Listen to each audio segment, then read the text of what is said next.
Have you ever experienced someone that you've sacrificed and loved speaking without acknowledging, it seems, our love of them?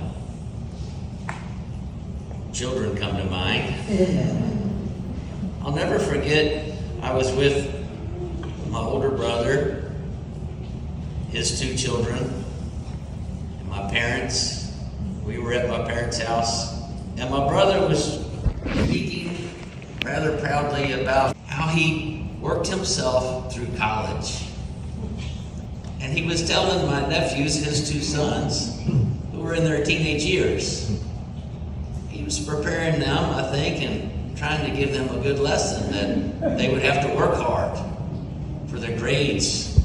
He wanted them to have part-time jobs, and that college was something that you needed to express through your actions, something that was important to you, and that he would not fully pay for them to go to college unless they were participating in that. And that it was a big sacrifice for parents. And he would share with them on how he worked and paid for his college. And it sounded like he did it all by himself. And I remember my mother getting quiet, which was always unusual. See, my parents, like this great Catholic tradition, had a great importance for education. We're so blessed to be part of that on this campus each day. And for our family, once you were 18, you were treated as an adult. And my parents would help you if you were working hard with college, with the understanding that when you were able, you would pay them back, because there were other brothers coming up behind you. And it was all for the good of the family. My father deeply believed that if you picked the right university, that you could make your tuition for fall by working hard at a job in the summer. And that if your grades were good and you were behaving, they would loan you the money for the spring tuition.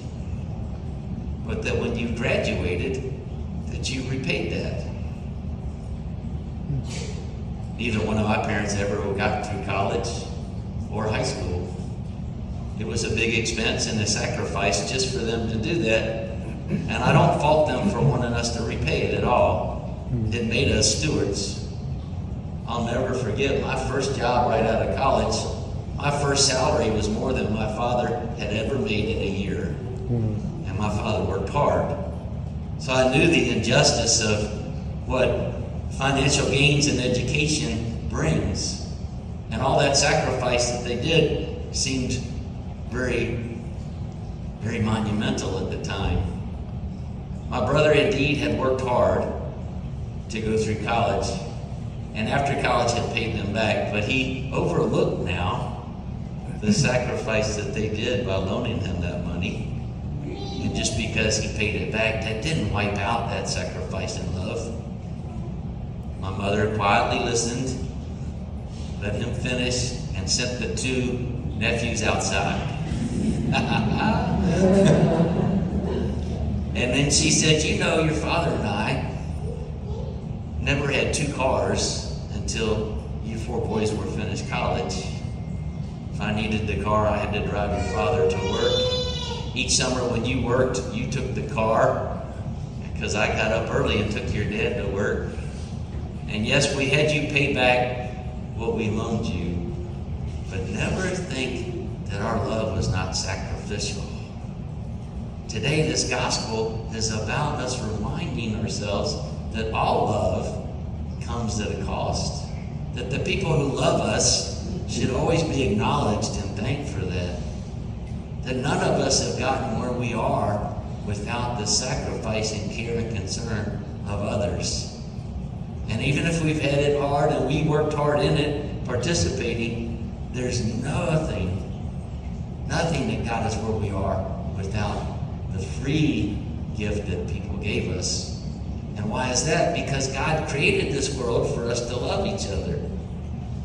And for us not to see it or hear it and know it and share it is a problem. This gospel talks about people not hearing and seeing, sometimes that can be us, that we should acknowledge.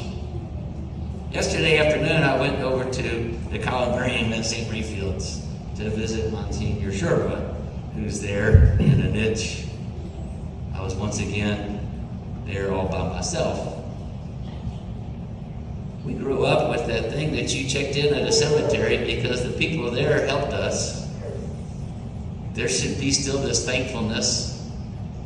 I'm a person, a minister of Christ. I know he's in heaven at the Spirit.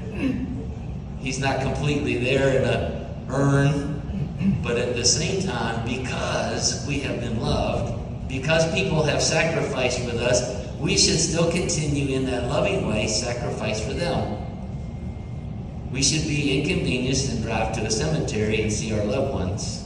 We really should. We should be inconvenienced by picking up the phone and calling an old teacher who helped us in the right way at the right time. We should be inconvenienced by taking soup to a neighbor who's sick because of love.